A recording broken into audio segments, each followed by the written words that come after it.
कहानी का शीर्षक महादेव और अहंकारी राजा। जब घमंड टूटा तब मिला आशीर्वाद। बहुत समय पहले की बात है।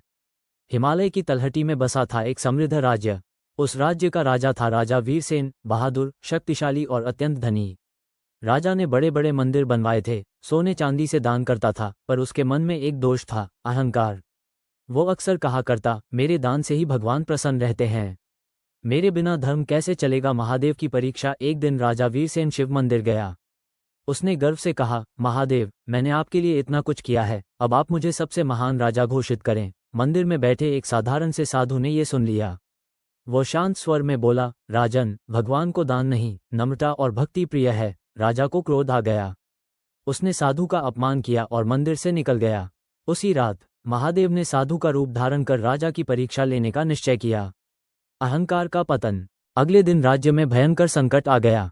बारिश रुक गई, फसलें सूखने लगीं, राजा की सेना कमजोर पड़ने लगी। राजा ने यज्ञ, दान, पूजा सब किया, लेकिन कुछ भी काम नहीं आया। हताश होकर राजा उसी मंदिर पहुंचा जहां फिर वही साधु बैठा था। साधु ने पूछा, राजन, आज आपका गर्व कहाँ गया? राजा की आंखों में आंसू आ गए। वो पहली बार झुका और बोला, मैंने अपने घमंड में सच्ची भक्ति को नहीं पहचाना। महादेव का प्रकट होना। तभी मंदिर में तेज प्रकाश फैल गया।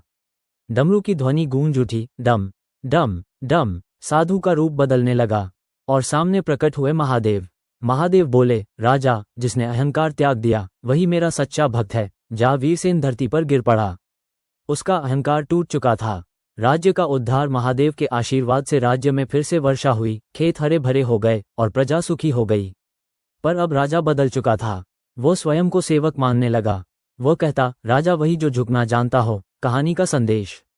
महादेव हमें सिखाते हैं, दान से बड़ा धर्म है, नम्रता शक्ति से बड़ी भक्ति है, विनम्रता। हर हर महादेव।